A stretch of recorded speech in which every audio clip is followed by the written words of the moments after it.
Okay, welcome in everyone. Great to be with Brian and Melissa here today. We are super excited to launch Melissa's first completed course, I believe, at Enterprise DNA's Learning Center. And as everyone knows, Melissa, or hopefully everyone knows, Melissa is one of the global experts on Power Query and M, no doubt about it. And we are very lucky for her that she has put together a course for us on these particular topics and is going to uh, enable our community and those with access to our platform to really understand the huge potential with this back-end technology inside of Power BI. So instead of me doing going too deep into what content is included, I'll throw it to you, Melissa, to maybe you can give like a really quick introduction for those who don't know you as well as we obviously do, and then maybe just dive into the course a little bit, how you brought it all together, what sort of content you've covered, and anything else that you might think would be of interest. Sure, thanks, Sam. My name is Melissa. I'm an Enterprise DNA expert. So I've been with the Enterprise DNA for, I think, about 18 months now, or a little longer, a little over that, helping out on the forum mostly. And I found out I had a passion for Power Query. And it's also the backbone of everything you do inside Power BI. So that's a lucky step, I think, for me to put my focus on that. I think this course will definitely have something for everyone. So if you're a beginner or you already have experience in Power Query and M, I think you will find some new things that could be beneficial to you and to your development. And is this new course like a completed masterclass on Power Query, or is it more tailored towards the beginner, intermediate user? What sort of a level have you put this course at? The level will vary during the course because you once asked me when we started talking about doing something like this, you asked me to focus on what I found most helpful in my development. And what I found most helpful was also getting my head around some of the concepts in M. So this course will also cover that. And maybe it's a little bit more abstract. We pride ourselves on bringing practical courses. Now, I haven't been able to sustain that during the entirety of this course, although I have tried to work with as many examples as I could.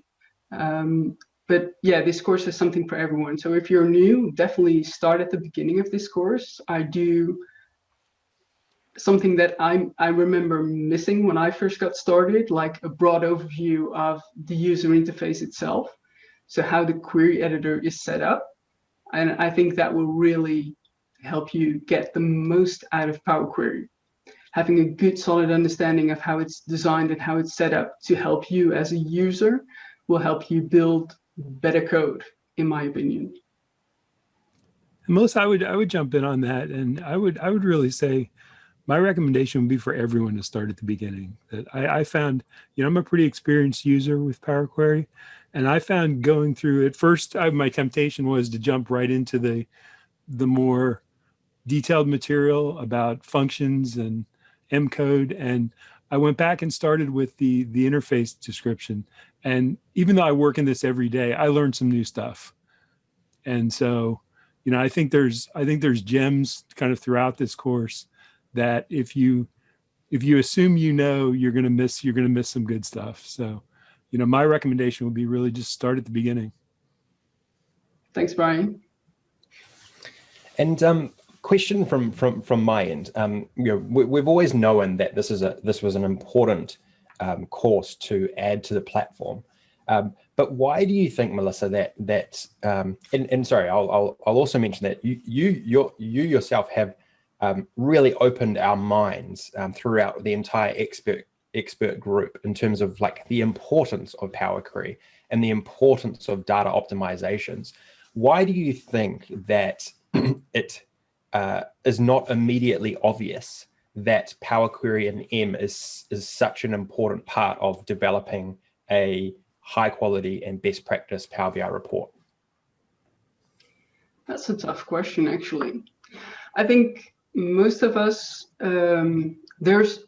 let's start at the beginning. I think we all get overwhelmed with the vast amount of information that's out there on DAX and on visualizations.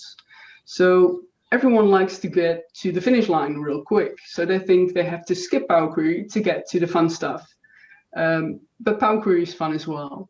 And it definitely, once you get into it more, I think you discover you can do so much more with Power Query than you initially conceived. And Brian and I have come across this on many occasions on the forum as well. There's so much to be gained in setting up your model well for the analysis that you need to perform, that sometimes you have to write really complex measures just because the model isn't designed for the analysis that's intended. And usually some small tweaks to the model will reduce a very complicated 30-line measure into something that you can write in 4 lines of DAX. So yeah, it's all about planning ahead, I think.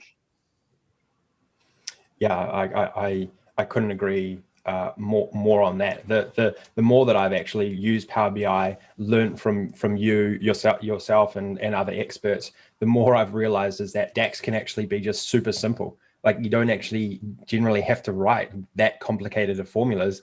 It's more about just getting the foundations of your model set up correctly, and that's where the content that you've created here is going to be enormously beneficial for those who are part of our community and have access to our learning center.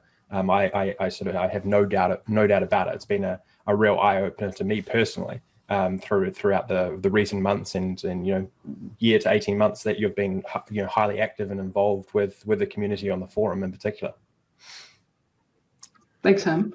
Yeah, obviously, I think it not only it will increase your model development, right? If you have a very well-designed model, your measures will be far more simpler. So the amount of DAX you'll have to write will be less, but also more optimized, because everything you can stay with, or you can stick with simple concepts in DAX as well, right? If your model is designed well. So it will also run faster. So yeah, from an optimization standpoint, it's not only developing a sleek and well-designed model with just bringing what you need.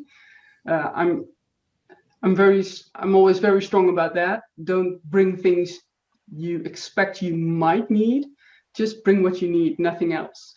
And if you decide later down the line you need some extra stuff, it's easier to bring things in than to take things out later on. So yeah, it's always good to really spend some time thinking on what you actually need to achieve with the analysis that you have to do. Love it. Yeah, no, that is without a doubt something that I've been trying to put out there as a very important ideal. A lot more now is like, really look and try and understand your raw data, and then that's going to just set you up so much better for when you first attack it in the first pillar of querying and transforming data. From that point on, you need to be thinking about what you need, what you don't need, what you can optimize, how you can build your model around this raw data source, etc. So definitely thinking very hard about the foundations of your Power BI report, and making sure that right from the start you start optimizing things in an appropriate way. That is just going to make such a huge difference later on down the track in terms of the performance, the speed, the story that you can tell on your around your data. Definitely, yeah. And I mean, for me, there is no one model fits all, right? And not only especially in table shapes, right? Also, your table shapes can differ depending on the analysis that you want to perform. So there is no standard for setting up your model. You always have to be very conscious and very how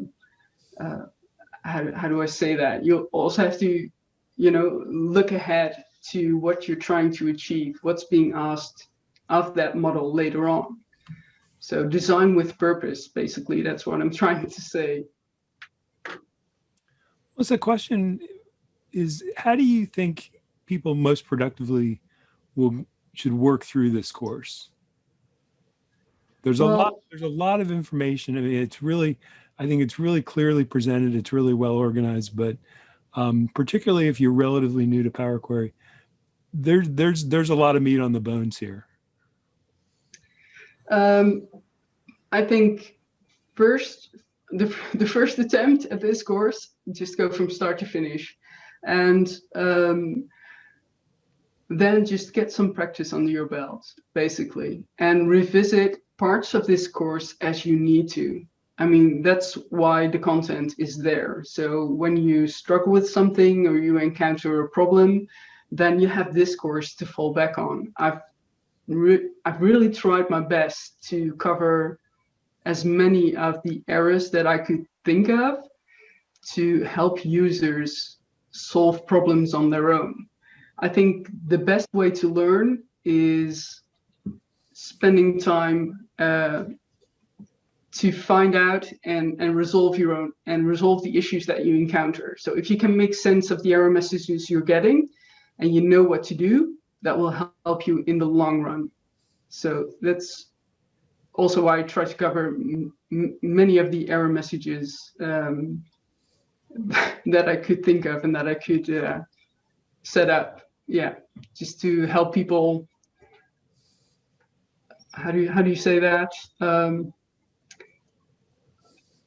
Develop that skill on their own, right? To be able to resolve the issues that they encounter. So hopefully that will help them in their development, right? They see an error message and they know, okay, I know what to do now, or I know where I can get information on that specific error.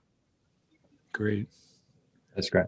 I think that's a big thing with all areas of Power BI is building some self-sufficiency in understanding what, and knowing what to do and where to get answers if you come to some error or some hurdle inside of Power BI, because there's really, as we know, there's no one way to solve like everything. There's always multiple ways, and it's about having the broad experiences or that broad knowledge base that you can pull from to actually solve a particular challenge, and that is important for all key pillars of developing a Power BI report, no doubt about it.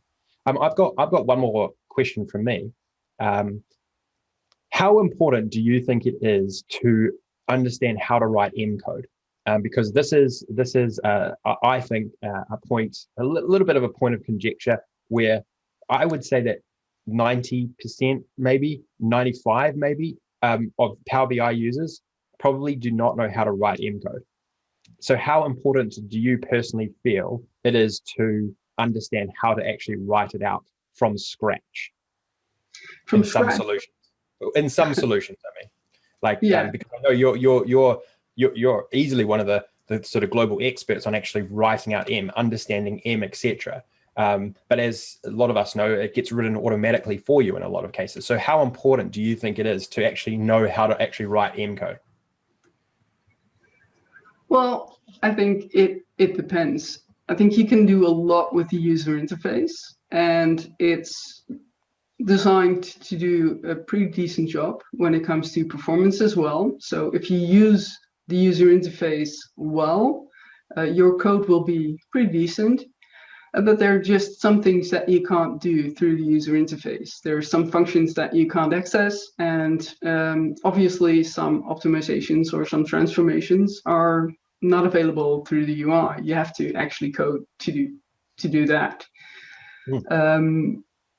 I think there should be a logical progression. I always compare it, because I have an extensive Excel background as well. So I always compare it to writing Excel formulas, right? You start with the simple stuff. And then when you get more familiar with the syntax and the flow of the Excel formulas, you start to nest a couple of functions and you think, wow, I'm getting somewhere. And at some point, you're the only one who can read and understand what's going on, and all your colleagues are left staring, right?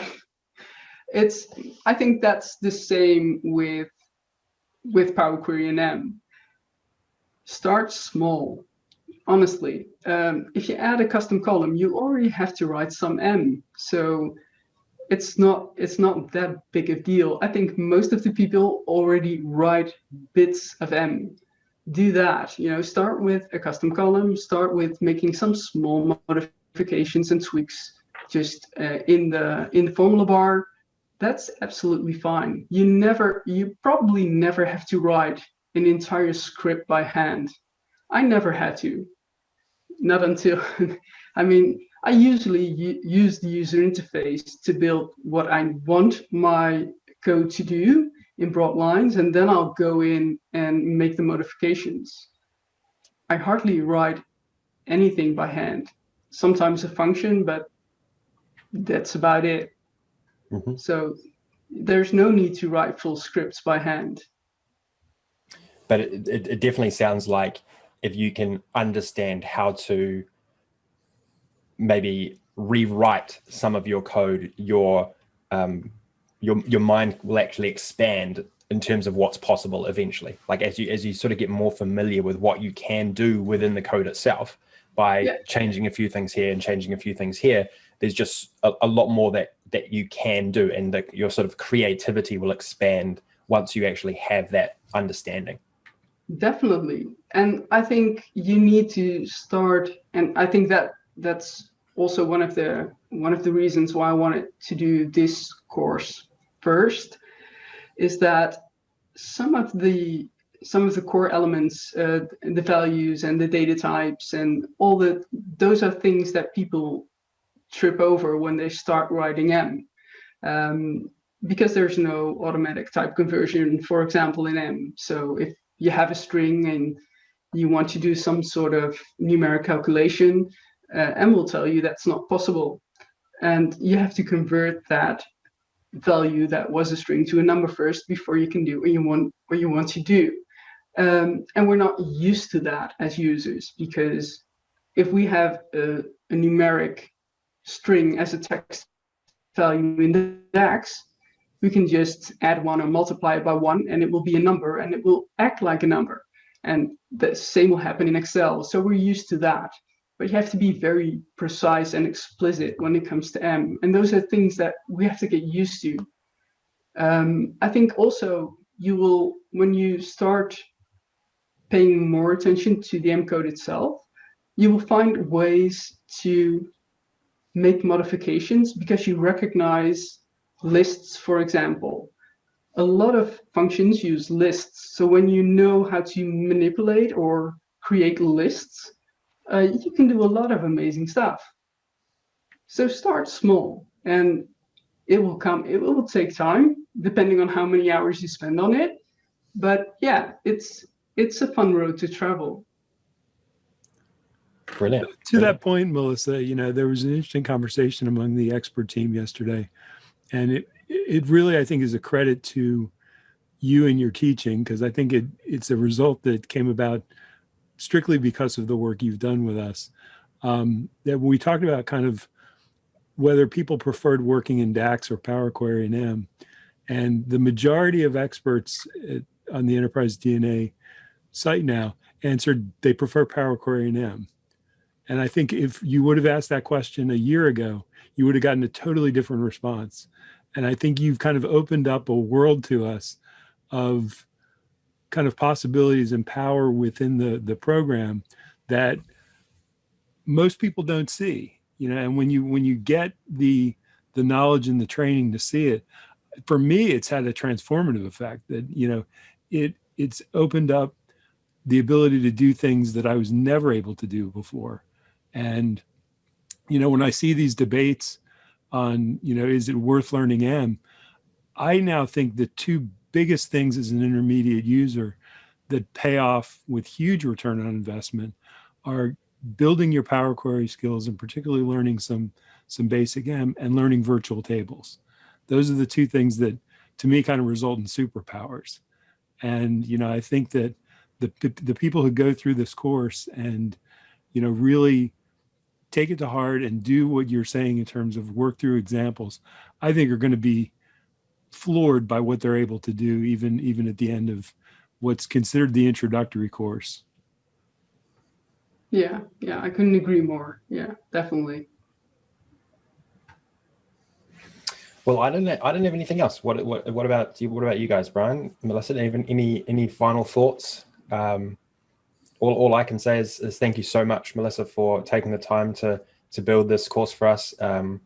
Your contribution has just been incredible to the community, and I'm so glad that we're able to get inside your mind and in some ways with this content that you've created for us, and it's just I know it's going to be huge for everyone who is part of the Enterprise DNA community, and no doubt it'll be one of our most popular courses going forward.